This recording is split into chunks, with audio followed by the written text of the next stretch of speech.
वालेकुम, welcome back once again. और आज हम स्टार्ट कर रहे हैं इलेक्ट्रोमैकेनिकल एरा, जिसे मिडिल एज कहा जाता है। कंप्यूटर के अंदर 3 एराज गुजरे हैं जो कि लास्ट टाइम हम डिस्कस किया था।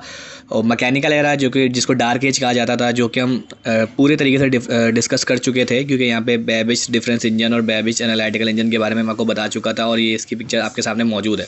तो कंप्यूटर के 3 एराज गुजरे हैं, हम सेकंड वाले पर अभी मौजूद हैं, जिसका नाम है इलेक्ट्रोमैकेनिकल एरा, जिसे मिडिल एज भी कहा जाता है। और फिर लास्ट होगा हमारा इलेक्ट्रिकल एरा, जिसे मॉडर्न एज भी कहा जाता है। तो इलेक्ट्रोमैकेनिकल एरा को स्टार्ट करते हैं। This era starts from the mid of 19th century. In this era, scientists become able to develop faster and more accurate computing machines as they were powered by steam and electricity. One of such machine was tabulating machine. कह रहे हैं इस era के अंदर from the mid of 19th century 19वीं सदी के दरमियान में in this era scientists become able to develop. scientists जो थे वो इस काबिल हो गए थे, वो able थे कि वो डेवलप कर सकें फास्टर, तेज़ एंड मोर एक्यूरेट और बहुत ज़्यादा एक्यूरेसी के साथ काम करने वाली computing machines as they were powered by steam, जिनको स्टीम से पावर्ड किया जाता था, एंड इलेक्ट्रिसिटी, और इलेक्ट्रिसिटी से जो है वो उनको मतलब इसके अंदर इलेक्ट्रिसिटी की इन्वॉल्वमेंट स्टार्ट हो गई थी। बट डार्क एज के अंदर कंप्यूटर को फुली मैकेनिकल, मतलब जो था हमारा मैकेनिकल एरा था, उसमें मैन पावर यूज़ होती थी कंप्यूटर को ऑपरेट करने के लिए।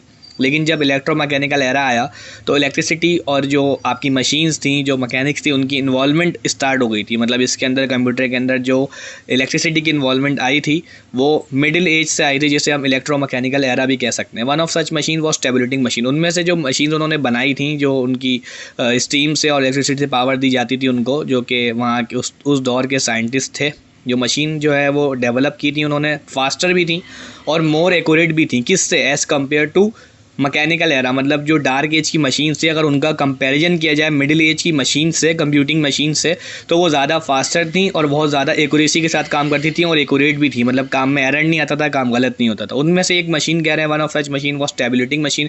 उनमें से एक मशीन टेबुलेटिंग मशीन थी, इसका नाम था Herman Hollerith's tabulating machine 1890 AD। It was invented by American inventor. ये एक अमेरिकन इन्वेंटर थे जिन्होंने ईजाद की थी Herman Hollerith in 1890। Hollerith's first tabulator was use for the US 1890 census. ठीक है, because of Hollerith's tabulating machine census data took only 6 months to compile, while which was very fast as compared to previous US census in 1880, which took 7 years to be completed. Hollerith tabulating machine became very famous and used in many offices of US government. कह रहे हैं जो American inventor थे आपके, जिन्होंने Herman Hollerith machine को develop किया था, Herman first tabulator was use for the US 1890 census. कह रहे हैं जो आपका हर्मन फर्स्ट टेबुलेटर था वो यूज़ हुआ था 1890 के अंदर, US के अंदर, US के सेंसिस में। Because of Hollerith's tabulating machine, census data took only 6 months to compile. जो census का डाटा था, जो आपकी हर्मन हॉलरेट टेबुलेटिंग मशीन थी, मतलब उसने सेंसस के डाटा को 6 मंथ्स में कंपाइल कर दिया था। कंपाइल कहते हैं कि बहुत सारी जगहों से डाटा उठा के एक जगह पे उसे असेंबल कर लेना, जैसे नोट्स भी हम बनाते हैं तो डिफरेंट चीज़ों से हम जो है वो डाटा को कंपाइल कर लेते हैं। Which was very fast as compare to previous US census in 1880। अगर हम उसका कंपेरिजन करें कि इसका हर्मन हॉलरेट टेबुलेटिंग मशीन्स का, जो कि उससे पहले भी US सेंसस हुए थे, तो उस 1880 के अंदर 7 ईयर्स लगे थे उस डाटा को कंप्लीट करने के लिए, जो कि हर्मन हॉलरेट टेबुलेटिंग मशीन ने 6 मंथ्स में कर लिया था। ठीक है, तो 7 ईयर्स टू बी कंप्लीटेड लिखा हुआ है। Hollerith's tabulating machine become very famous. इस वजह से जो उसकी टेबुलेटिंग मशीन थी वो बहुत ज़्यादा मशहूर हुई and use in many office of US government. और US जो जब वहाँ की जो गवर्नमेंट थी उनके बहुत सारे ऑफिस के अंदर भी इस मशीन का इस्तेमाल हुआ था। तो ये मशीन थोड़ी बेहतर साबित हुई थी क्योंकि इसको इलेक्ट्रिसिटी और स्टीम से पावर्ड भी दी जाती थी। ठीक है, इसको चलाया जाता था। उसके बाद आया हमारा इलेक्ट्रॉनिक एरा, जिसे हम मॉडर्न एज भी कहते हैं और जो अभी तक चल रहा है। The advancement in the vacuum और electron tube gave birth to the electronic era. जो जिद्दत आई वैक्यूम के अंदर और इलेक्ट्रॉन ट्यूब के अंदर, उन्होंने बर्थ दे दी, एक उन्होंने पैदा कर दिया, एक तरीके से ईजाद कर दिया, ठीक है, स्टार्ट कर दिया to the electronic era, electronic era को। In this era the true computers were invented. जो सही कंप्यूटर थे, सही मायने में जिन्हें कंप्यूटर कहा जाता है, वो इस एरा के अंदर जो है वो पहले भी कंप्यूटर्स ही थे हमारे, लेकिन जो एक ट्रू सही कंप्यूटर्स थे अकॉर्डिंग टू दिस बुक, वो इन्वेंट हो गए। विच work on the principle of, जो कि उस प्रिंसिपल पे काम करते थे, जो कि हम अभी छोटी क्लासेस में भी सीख रहे होते हैं। कंप्यूटर को इनपुट कहा जाता, इनपुट दी जाती है, उसके बाद कंप्यूटर प्रोसेस करता है डाटा को, फिर वो आपको एक आउटपुट की शक्ल में रिजल्ट प्रोवाइड करता है। ठीक है, और ये है कि उसमें स्टोरेज भी की जा सकती है।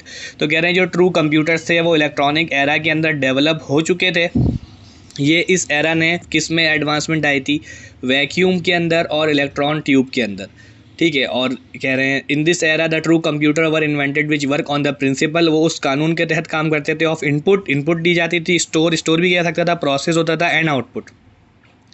Continuous advancement in electronic engineering increase efficiency and speed of computer considerably.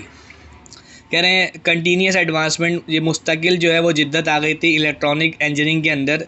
Continuous advancement in electronic engineering increase efficiency, जो मुस्तकिल एडवांसमेंट आ रही थी इलेक्ट्रॉनिक इंजीनियरिंग के अंदर, उन्होंने इंक्रीज़ कर दी थी, बढ़ा दी थी efficiency and speed of computers, computer की एफिशिएंसी भी बढ़ा दी थी और स्पीड भी बढ़ा दी थी। कंसिडरेबली का मतलब अगर पहले वाले कंप्यूटर से आप उसको कंसिडर करेंगे तो उनमें बहुत ज़्यादा स्पीड में मतलब वो अच्छे थे और उनकी एफिशिएंसी भी अच्छी थी।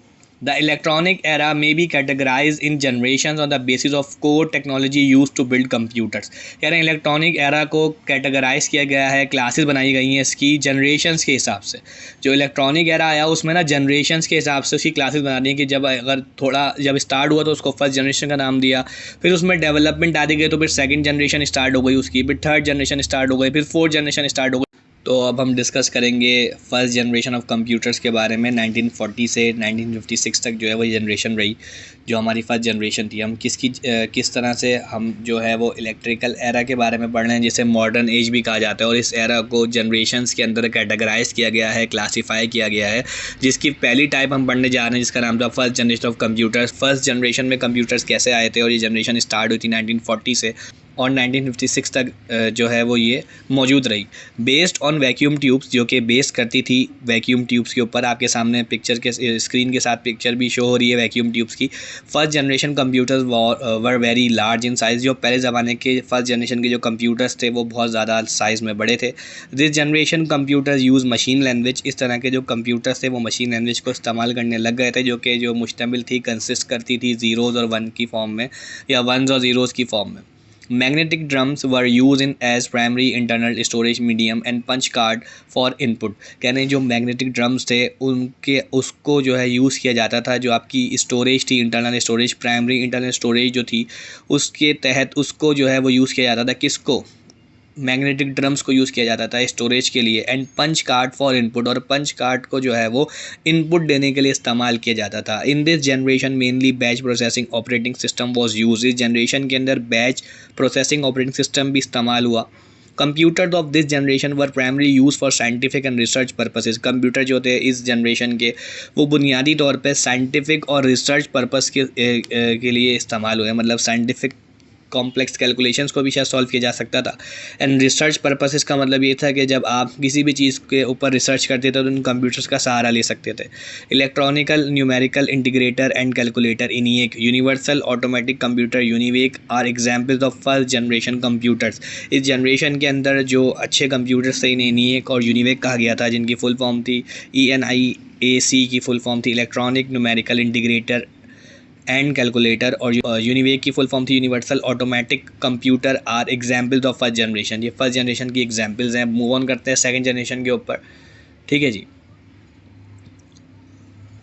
हमारी सेकंड जनरेशन है, second generation of computers 1956 to 1963। हमारे जो सेकंड जनरेशन कंप्यूटर्स थे वो स्टार्ट हुए 1956 से और 1963 तक ये मौजूद रहे बिकॉज ऑफ ट्रांजिस्टर्स की वजह से, क्योंकि ट्रांजिस्टर इसमें मौजूद हो गए थे। Computer become smaller. ट्रांजिस्टर की वजह से कंप्यूटर जो था वो स्मॉल तो नहीं हुआ था लेकिन स्मॉलर हो गया था, फास्टर हो गया था। फास्टेस्ट तो नहीं हुआ था, ठीक है, मतलब स्मॉलेस्ट नहीं हुआ था, स्मॉलर हो गया था। फास्टेस्ट नहीं हुआ था, फास्टर हो गया था। चीपेस्ट नहीं हुआ था, चीपर हो गया था। तो अभी जो है वो थोड़ा इसमें और अपडेट होना बाकी था एंड मोर एफिशिएंट, और ये एफिशिएंट भी हो गया था। Assembly language and a high level language Fortran were introduced. Assembly language और हाई लेवल लैंग्वेज इंट्रोड्यूस हो चुकी थी और उसमें से एक जो हाई लेवल लैंग्वेज थी उसका नाम था Fortran. Magnetic core was use and primary internal storage medium. उस वक्त वहाँ पे मैग्नेटिक ड्रम का इस्तेमाल किया था, यहाँ पे मैग्नेटिक कोर का इस्तेमाल किया था। Was use and primary internal storage medium. क्योंकि मैं इसकी डेप्थ में ज़्यादा नहीं आ रहा क्योंकि ये सब हिस्ट्री की बात हो रही है, जो फ्यूचर के बारे में होगी इंशाल्लाह उसमें कोशिश करेंगे कि डेप्थ में जाएँ, ठीक है। तो उसके बाद है was use and primary internal storage medium, मतलब जो आपकी मैग्नेटिक कोर था वो इस्तेमाल हुआ था प्राइमरी इंटरनल स्टोरेज मीडियम के हिसाब से। Punch card were use for input batch processing and multi programming operating systems were used. और जो पंच कार्ड थे वो इस्तेमाल हुए थे इनपुट बैच प्रोसेसिंग के लिए and multi programming operating systems, और जो मल्टी प्रोग्रामिंग ऑपरेटिंग सिस्टम्स है वो इसके अंदर इस्तेमाल हुए थे इस जनरेशन के अंदर। These computer were mainly use for commercial production, in computer को जो है वो ज़्यादातर इस्तेमाल किया गया था कमर्शियल प्रोडक्शंस के लिए, जैसे जो आपके कमर्शियल काम होते हैं, जो तिजारती काम होते हैं, जो बिज़नेस से रिलेटेड काम होते हैं, जैसे आप किसी भी चीज़ को प्रोड्यूस कर रहे होते हो लेकिन उसको इस नीयत से प्रोड्यूस करते हो कि ये कमर्शलाइज्ड है, मतलब ये इससे हम अर्न कर सकते हैं, ठीक है, इससे हम बेहतर कर सकते हैं इस चीज़ों को। Scientific and engineering analysis and design, commercial productions के लिए इस्तेमाल हुए थे, साइंटिफिक चीज़ों के लिए इस्तेमाल हुए थे एंड इंजीनियरिंग एनालिसिस, कोई साइंटिफिक एनालाइज हो, तज्जिया हो, किसी चीज़ पे गौर फ़िक्र करना हो, या इंजीनियरिंग एनालिसिस के लिए इस्तेमाल हुए थे एंड डिज़ाइन और डिज़ाइन के लिए। Examples are IBM 7094 and IBM 1401। कह रहे हैं जो उसकी एग्जाम्पल्स थी वो 7094 थी और IBM की जो थी 1401 थी। उसके बाद बात करेंगे इस जनरेशन की जो एग्जाम्पल्स हैं, उसका नाम है IBM और IBM की फुल फॉर्म है इंटरनेशनल बिजनेस मशीन। ये मॉडल्स हैं इस जनरेशन के जिन्होंने अच्छा काम किया होगा और जो बेहतर जो एग्जाम्पल्स हैं इसके कि भाई ये अच्छे चलते थे। अब हम बात करते हैं थर्ड जनरेशन की। जब आप एग्ज़ाम के अंदर जो है वो इस जनरेशन को लिखते हैं, अगर सवाल आ जाता है तो आप इन्हें बुलेट फॉर्म में लिखिएगा, जिससे चेकर को भी जो है वो चेक करने में आसानी होगी। अगर आप पैराग्राफ में लिखेंगे तो अच्छा है, लेकिन अगर आप इसे बुलेट फॉर्म में लिख देते हैं, जैसे फॉर एग्जांपल यहाँ से लेके यहाँ तक एक हमारा सेंटेंस कंप्लीट हो गया, फिर सेकंड लाइन से स्टार्ट करेंगे, लेस एक्सपेंसिव कंप्यूटर वर इंट्रोड्यूस, इस तरह से आप लिख सकते हैं। Use of ICs third generation के अंदर ये जो स्टार्ट हुई 1964 में और 1971 तक ये रही। यूज़ ऑफ ICs, इसके अंदर ICs का इस्तेमाल आ गया था। Further decrease size of computer, मज़ीद कंप्यूटर का साइज़ कम हो गया था एंड इंक्रीज़ द स्पीड, जैसे जैसे डेवलपमेंट आती जा रही थी साइज़ कम होता जा रहा था और जो इंक्रीज़ एफिशिएंसी थी, स्पीड की स्पीड बढ़ती जा रही थी। तो कंप्यूटर यूज़ ऑफ ICs, इनकी फुल फॉर्म थी इंटीग्रेटेड सर्किट्स, ठीक है जी, सामने बनी हुई भी हैं, आपकी पिक्चर शो हो रही होगी। कह रहे हैं use of ICs further decrease size, आपका जब ICs का इस्तेमाल हुआ तो इसमें साइज़ जो है वो कम हो गया and increase the speed and efficiency, और स्पीड और एफिशिएंसी बढ़ गई। लेस एक्सपेंसिव कंप्यूटर वर इंट्रोड्यूस, लेस एक्सपेंसिव का मतलब जो कंप्यूटर जो थे पहले जो बहुत ज़्यादा एक्सपेंसिव थे, हर किसी की अफोर्डेबल मुश्किल होती थी अफोर्ड करने में, लेकिन उसके बाद कंप्यूटर जो थे वो लेस एक्सपेंसिव हो गए थे, मतलब महंगे तो थे लेकिन थोड़े कम एक्सपेंसिव थे, ठीक है, जिसे लेस एक्सपेंसिव कहा जाता है। कंप्यूटर पर इंट्रोड्यूस कराए गए। High level programming language such as Pascal and COBOL were use, high level programming language जो थी जैसे कि पास्कल और कोबोल, इसका इस्तेमाल हुआ। Keyboard as input and monitor as output also eased the use of computer, keyboard as input, keyboard को जो है वो इनपुट के तौर पे इस्तेमाल किया गया एंड मॉनिटर एज आउटपुट, और मॉनिटर को जो है वो आउटपुट के तौर पे इस्तेमाल किया गया है। Also ease the use of computer, और ईज का मतलब है कि इन दोनों ने मिलकर कंप्यूटर के इस्तेमाल को और ज़्यादा आसान बना दिया था। Time sharing and real time operating system were use, time sharing और रियल टाइम ऑपरेटिंग सिस्टम जो थे वो यहाँ पर यूज़ किए गए। The use of computer was extended to data based management and automatic industrial control, कह रहे हैं जो अपना यूज़ था कंप्यूटर का, जो इस्तेमाल था बहुत एक्सटेंडेड, वो बढ़ गया था टू डाटाबेस मैनेजमेंट, मतलब उससे आप डाटाबेस मैनेजमेंट भी कर सकते थे एंड ऑटोमेटिक इंडस्ट्रियल कंट्रोल, और इंडस्ट्री की ऑटोमेटिक कंट्रोलिंग भी आप कर सकते थे। उसके बाद IBM 360 and IBM 370 are the example of this generation computer, इस जनरेशन की जो एग्जाम्पल्स हैं वो IBM 360 और IBM 370 हैं, ठीक है जी। उसके बाद बात करते हैं फोर्थ जनरेशन की।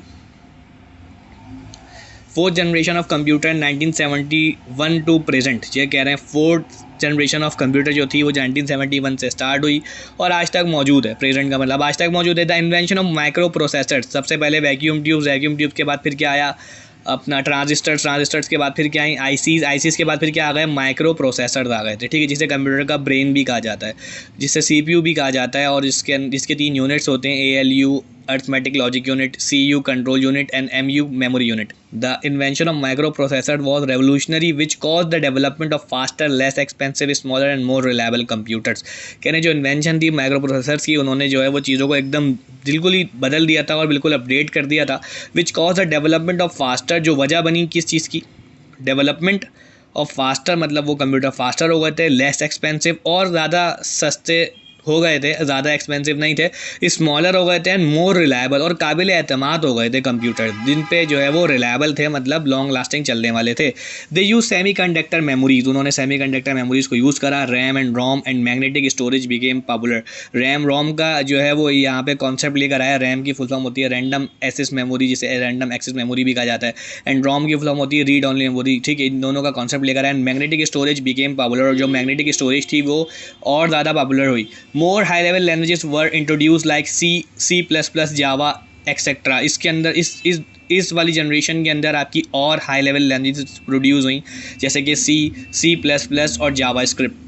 These computer are use in almost every field of life. इस तरह के जो कंप्यूटर्स थे वो तकरीबन हर तरह की फील्ड में इस्तेमाल होने लग गए।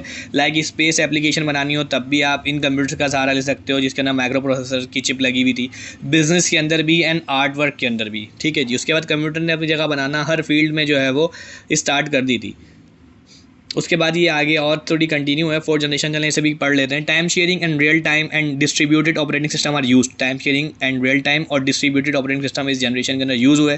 This generation also saw the development of graphical user interfaces. इस जनरेशन के अंदर हमने देखे डेवलपमेंट देखी किसकी, GUIS की, जिसे फुल फॉर्म थी ग्राफिकल यूज़र इंटरफेसेस की। Examples are Apple, Macintosh, IBM PC।